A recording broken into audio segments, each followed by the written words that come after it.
ये तो अब लगभग तय है कि अब शुभमन गिल दूसरे टेस्ट मैच में नहीं खेलेंगे। उनकी गर्दन में पेन है, अकड़ाहट थी, और मेरा भी यही पॉइंट ऑफ व्यू है कि उन्हें आराम दे देना चाहिए, क्योंकि एक टेस्ट मैच के चक्कर में फिर आगे की सीरीज पे खतरा आ जाता है। बट टीम मैनेजमेंट ज्यादा जानता है, तो वो बेस्ट फैसला करेंगे। लेकिन 99.99% तो मैं तो श्योर हूं कि Shubman Gill is gonna miss out, और शुभमन गिल के स्थान पर कप्तानी करेंगे ऋषभ पंत। कुछ चीजें बदली बदली सी दिख सकती हैं इन my point of view, because Rishabh Pant की जो सोच है वो थोड़ी सी अलग है। कहीं ना कहीं देखो, सामने से दिखाई देता है कि गौतम गंभीर और गिल में जो एक रिलेशनशिप डेवलप हुआ है, उसमें जो डोमिनेंस किया है, जो डोमिनेटिंग फैक्टर रहा है, वो रहा है गौतम गंभीर का point of view. I think Shubman Gill उतने डोमिनेटिंग लगते भी नहीं है, और क्योंकि शुभमन गिल को मैं ये मानता हूं कि कई कप्तान दौड़ में थे, मतलब कई खिलाड़ी कप्तान बनने की दौड़ में थे, और शुभमन गिल को कप्तान बनाया गया है, तो उस पॉइंट ऑफ व्यू से भी मेरा ये मानना है कि कहीं ना कहीं शुभमन गिल पर उस बात का असर होता है। हमने बीच में सुना था, बहुत बार सुना था कि Rishabh Pant is gonna captain team India, but वो नहीं बन पाए। ऐसे हार्दिक पांड्या का भी सुना था। तो कई बार ऐसे मौकों पर दूसरे खिलाड़ियों का नाम आया था कप्तानी करने के लिए, लेकिन सडनली शुभमन गिल को चुना गया कप्तान के रूप में। मेरे विचार से ऋषभ पंत दूसरे तरीके के खिलाड़ी है। ही is a different kind of a personality. Sanjeev Goenka के बारे में हम सभी जानते हैं। राहुल के साथ में उन्होंने जो बदतमीजी की थी ग्राउंड पे, और उसके बाद में लखनऊ ने ऋषभ पंत को लिया था, कप्तान बनाया। ऋषभ पंत बहुत मैचेस में नहीं चल पाए। संजीव गोयनका पर सभी की नजरें थी, लेकिन ऋषभ पंत नहीं माने। वो कॉन्टिन्यूअसली अपने चलाते रहे, अपने तरीके से खेलते रहे, और अल्टीमेटली उन्होंने शतक लगा दिया। तो मेरा ये विचार कहता है कि ऋषभ पंत मतलब दबने वाले नहीं है। वो ऐसा हो सकता है कि वो सुन ले सबकी, लेकिन मैं ऐसा सोचता हूं कि वो अपने ही मन की करेंगे। भारत के कप्तान के रूप में वो शायद मेरे विचार से 38वें कप्तान होंगे, और ये बहुत बड़ा अचीवमेंट है। ऋषभ पंत ने अनगिनत मौकों पर अपने आप को साबित किया है।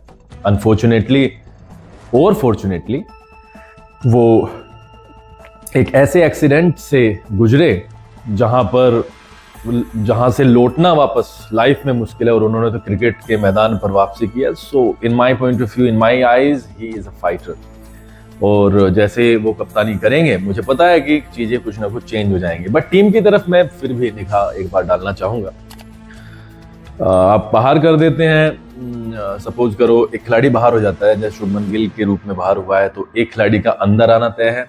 मेरे विचार से Sai Sudarshan is the best choice.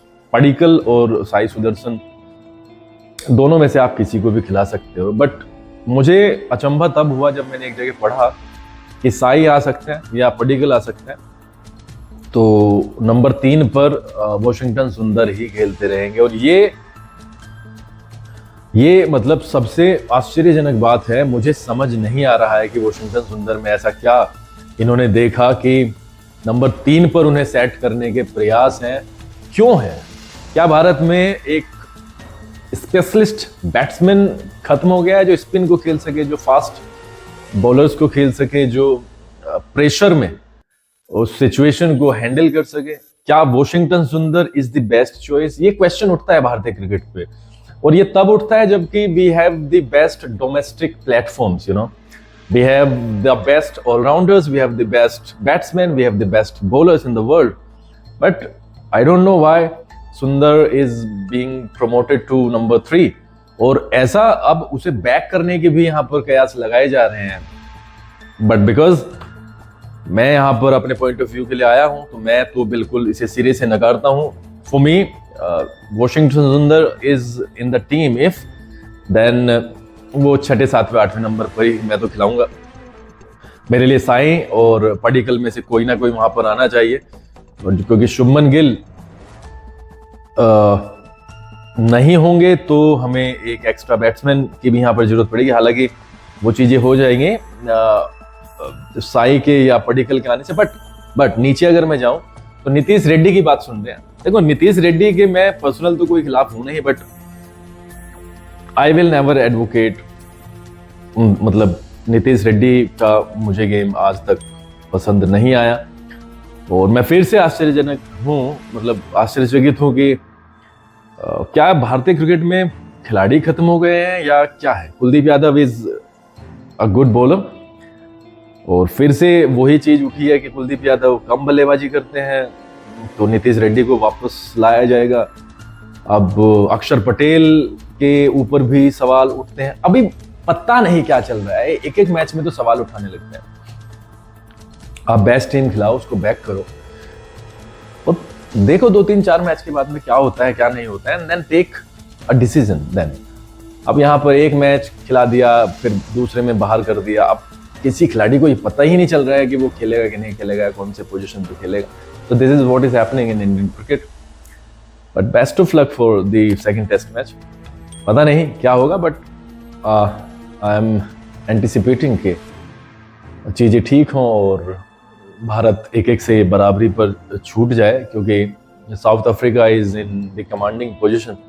जिस तरीके से उन्होंने पहला मैच भारत को हरा दिया, भारत में 30 रन से, एंड जिस तरीके से सारी चीज़ें चल रही हैं उस हिसाब से it's going to be very difficult for team India, because the combination is always very important. But nowadays एक ही चीज़ मिस हो रही है भारतीय टीम में, वो है combination. I think people are not trusting others और that's what is happening। और एक और चीज़ यहाँ पर मैं गौतम गंभीर साहब को बताना चाहूँगा कि अगर आप 8वें-9वें नंबर तक भी ऑलराउंडर की सोच रहे हैं, so you are not trusting your 1, 2, 3, 4, 5। Yes, thank you so much।